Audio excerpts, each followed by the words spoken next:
secrétaire général du collectif des chefs de En cette qualité, comment est-ce que la jeunesse et en général la population de votre localité a accueilli les actions du WANEP?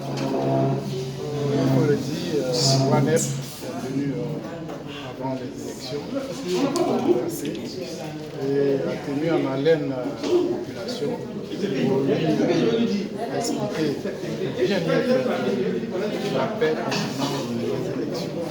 Effectivement, la population on a suivi de plein gré et a suivi sincèrement le processus sans problème. Au niveau des zonliens, auparavant, il n'y avait pas d'élection sans guerre de Soto. Mais présentement, avec l'arrivée, le passage du WANEP, je pense que toute la population est vraiment rentrée dans ce dynamisme pour essayer quand même de faire des élections sans violence. Ce qui est important, la population et la population de Zonlien et la population de la Côte d'Ivoire. Parce que la paix est le préalable à tout développement. Parce qu'on veut dire que votre population a compris et puis désormais la paix est totale et définitive dans la zone. Effectivement, au niveau des Zonliens, je pense que la paix est revenue avec les actions des chefs traditionnels qui font mains et pieds pour essayer de vraiment pérenniser cette paix-là pour que au niveau des zones, la paix soit durable. Effectivement, toute la population, et la jeunesse, et les femmes, franchement, tout le monde est en harmonie avec cette vision qui est la paix, rien que la paix, qui enclenche. Bonjour monsieur. Je suis camarade d'Aïri Mylène, épouse Soro. Je suis la coordinatrice nationale du réseau ouest africain pour l'édification de la paix, WANEP, qui met en œuvre ce projet. La société civile engagée et mobilisée pour des élections pacifiques et crédibles en Côte d'Ivoire en 2020, avec le soutien de OSIWA, Open Society Initiative for West Africa. Alors, aujourd'hui, vous faites le bilan de cette activité-là qui a duré 15 mois. Quels étaient les points saillants, quels étaient les points focaux sur lesquels vous êtes appuyé pour mener à bien cette activité? Bon, cette activité, nous l'avons menée avec beaucoup d'acteurs. C'était vraiment une activité vaste et un projet vaste qui a touché plusieurs acteurs. Et donc, les points saillants de notre action sur le terrain, c'est les débats citoyens, les échanges communautaires, l'observation électorale, le monitoring de la violence. Ce sont les 4 activités phares, en gardant en mémoire que de toute façon la sensibilisation, nous la faisons en permanence. Et donc nous avons aussi fait de la sensibilisation sur les réseaux sociaux. Par rapport au débat citoyen, nous avons été nous-mêmes impressionnés par l'intérêt que ça a suscité, non seulement auprès des intervenants, mais auprès de la population, qui nous demande pratiquement pardon de ne pas arrêter alors que le projet a une fin. Et nous avons senti qu'au fil de l'évolution du projet, l'audience augmentait. Et là, nous sommes un peu tristes de constater qu'au moment où l'audience est en train de prendre une ampleur, le projet prend fin. Du coup, la réflexion sur comment pérenniser cette action est là. Les échanges communautaires aussi, nous avons compris qu'en menant des échanges au sein des communautés, en restant proche des communautés, c'est là que nous pouvons construire une paix durable. Parce qu'une communauté résiliente, c'est une communauté qui s'auto-organise face aux appels à la violence. Si nos communautés sont solides, si elles savent elles-mêmes comment gérer les conflits qui ne peuvent pas être évités au sein des communautés, ils pourront avoir des chocs extérieurs, mais ils vont résister. Et c'est dans ce travail-là que le WANEP souhaite s'engager à fond, avec l'accompagnement de l'État, pourquoi pas.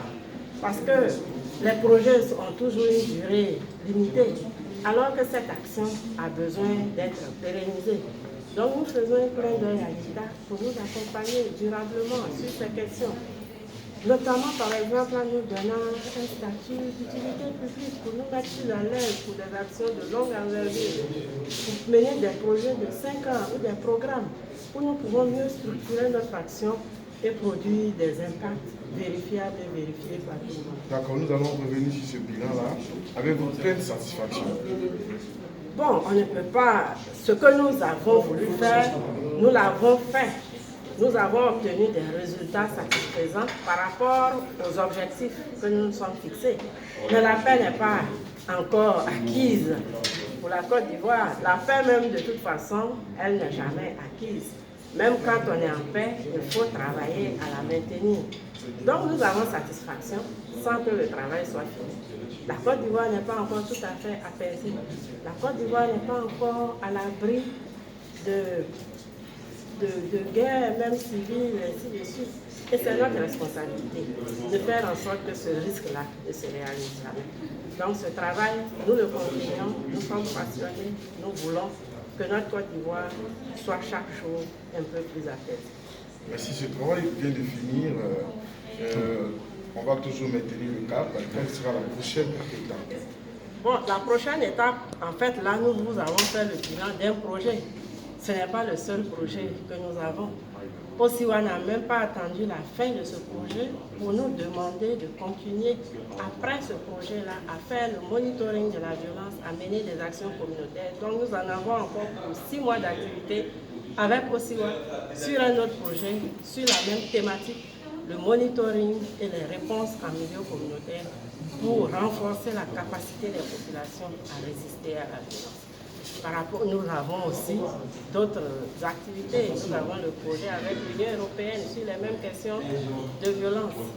Nous sommes même en train de travailler à l'assistance aux victimes parce que nous sommes convaincus que les frustrations aussi que ressentent les victimes peuvent être source de rupture de la cohésion sociale. Le projet sur le monitoring débute quand et quand? Le projet sur le monitoring débute après celui dont nous sommes en train de faire le bilan, qui est fini le 31 mars. Et donc lui commence le 1er avril, pour 6 mois encore. Et nous espérons qu'avant ce terme-là, Osiwa va encore continuer à nous accompagner sur la même thématique. Je vous remercie. Merci beaucoup. Présentez-vous. Je suis Léo Théophile, président de la jeunesse communale du Duékoué, par le président FENIGESI de la région du Liémont. À quel point la jeunesse a-t-elle impliquée dans la crise post-électorale, dans les actions qu'il a fait, surtout lorsque le WANEP a visité votre région? Il faut dire que nous avons été impliqués à un niveau très élevé, parce que vous connaissez bien l'histoire du Liémont, en particulier du Duékoué. WANEP est venu, on a mené des débats communautaires. À la suite de ça, nous, en tant que jeunes, nous avons initié des activités de cohésion sociale comme thème la paix par la jeunesse.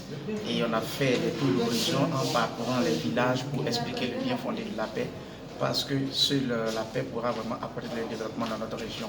Et c'est ce qui a valu vraiment des élections apaisées et crédibles au niveau de notre localité. Aujourd'hui, vous êtes venu, vous avez vu le bilan du WANEP. Quelle est votre appréciation? Quels sont vos sentiments? Êtes-vous satisfait? Comment appréciez-vous ce bilan?